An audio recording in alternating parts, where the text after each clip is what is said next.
Inutile e penalizzante. Da alcuni giorni l'ordinanza che blocca i veicoli Euro 1, Euro 2 e diesel Euro 3 in tutti i comuni sopra i 30.000 abitanti del bacino padano a Rovigo non è più in vigore. A spiegare il perché è il sindaco del capoluogo polesano Massimo Bergamin. Prima comunità, che ha applicato questa ordinanza è Padova, perché è superiore ai 30.000 abitanti e quindi 45 km da Rovigo. A sud è Ferrara, 30 km, verso est non ho nulla, arrivo al mare, e verso ovest ho Verona, che sono 90 km. Di che cosa stiamo parlando?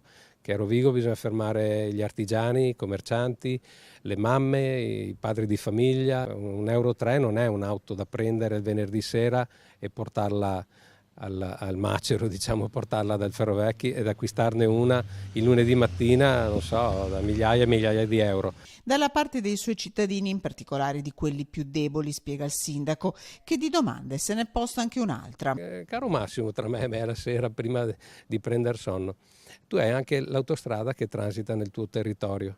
Migliaia e migliaia di autoveicoli, di automezzi pesanti ogni giorno che circolano. Allora chiudo l'autostrada, allora fermo i treni.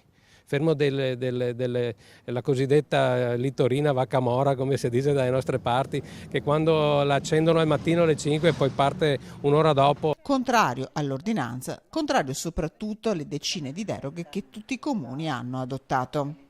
Un'ordinanza con le deroghe, ma allora di che cosa stiamo parlando? No? La gente fa confusione. Contro la decisione si mobilita Legambiente, che in queste ore ha inviato una diffida al sindaco di Rovigo.